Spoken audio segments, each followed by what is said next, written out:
as possible and do not give me the ultimate one with as little risk as possible.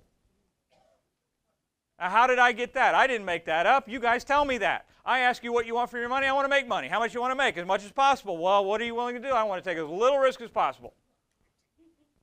Well, that's called the BANK, which is the dirtiest four-letter word I ever learned, because the idea of the financial services industry is they want your money, they want it for as long as possible, they want to give you back as little as possible so they can make as much as possible.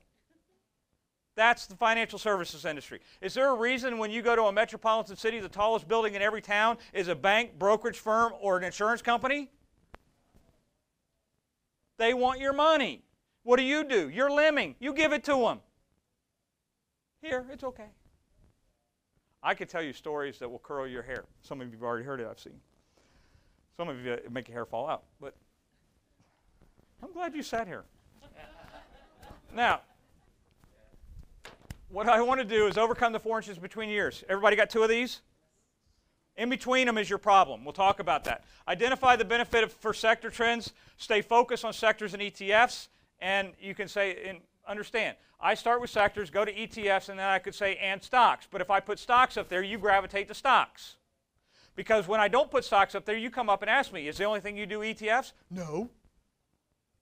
But I start there because if you start with a broader spectrum, develop discipline, you can drill down. But if you don't have the discipline, you're starting at the bottom, you're taking twice the risk of somebody else, my opinion. Because the 4 inches between your ears becomes more risk than you'll ever be able to handle. Define alpha relative to your objectives, and we'll talk about that. Implement a discipline strategy and stick with it. Stick to it.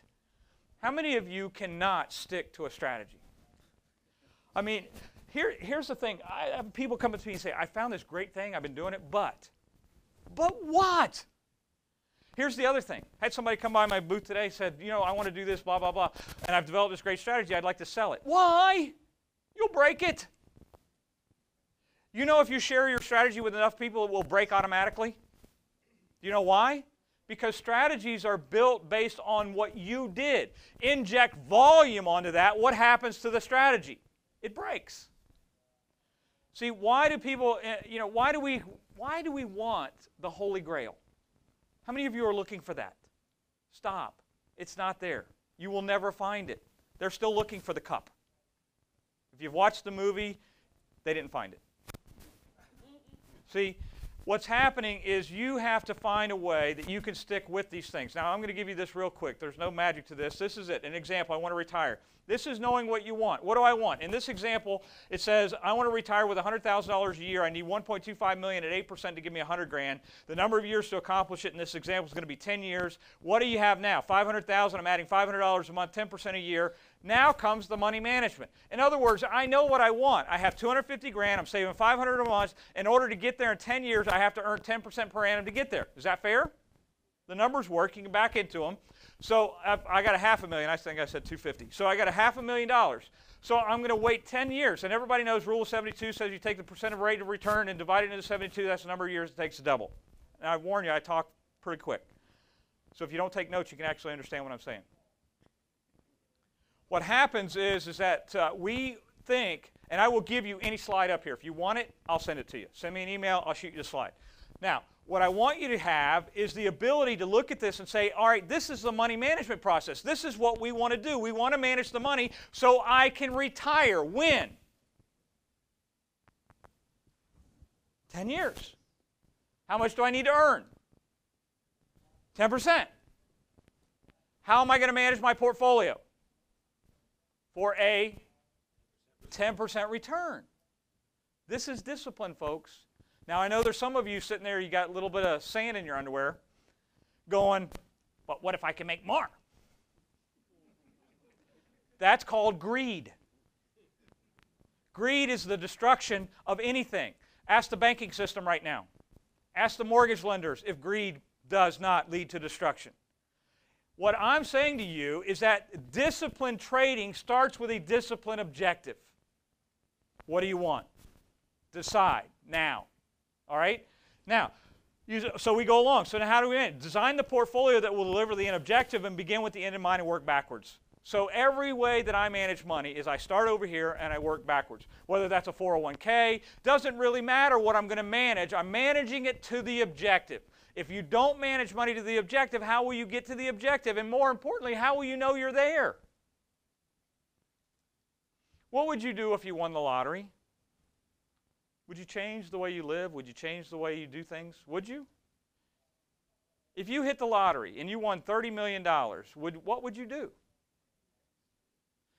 If you start at the age of 22 today and you invest $250 a month and you average 12% to the age of 65, you hit the lottery. And more importantly, by doing it that way, you will keep the lottery winnings. Lottery winners, less than 2%, actually have any money left 10 years later. And so what's happening in my mind is that we have to find where we're going. So you can determine the risk reward. If 10% accomplishes the goal, why do I need more? Why do I want to take more risk? Design your portfolio around what you're trying to do. Now, here we go. Define the purpose behind your portfolio. The goal is the why. I live based on the why. In other words, how I invest is developed by the why I'm investing. Am I making sense? You guys are either asleep or just come on, I participate by your facial features. Do not make me call you out. All right. The why. I want to know why I'm doing this so that I can develop the how. This is discipline. So have asset allocation models. What percent of the risk? Aggressive growth. Who created these models? Who? Wall Street. Who wants your money? Wall Street. How much do they want? As much as possible. How much are they willing to give you back? As little as possible so that they can make as much as possible and you're lemming following their rules. You want a rule-based system? Go out there. There's like 12 software packages in the exhibit hall. Buy one. When you blow up, give me a call. You know why you'll blow up? Not the software. You. You're the problem. It's not the software.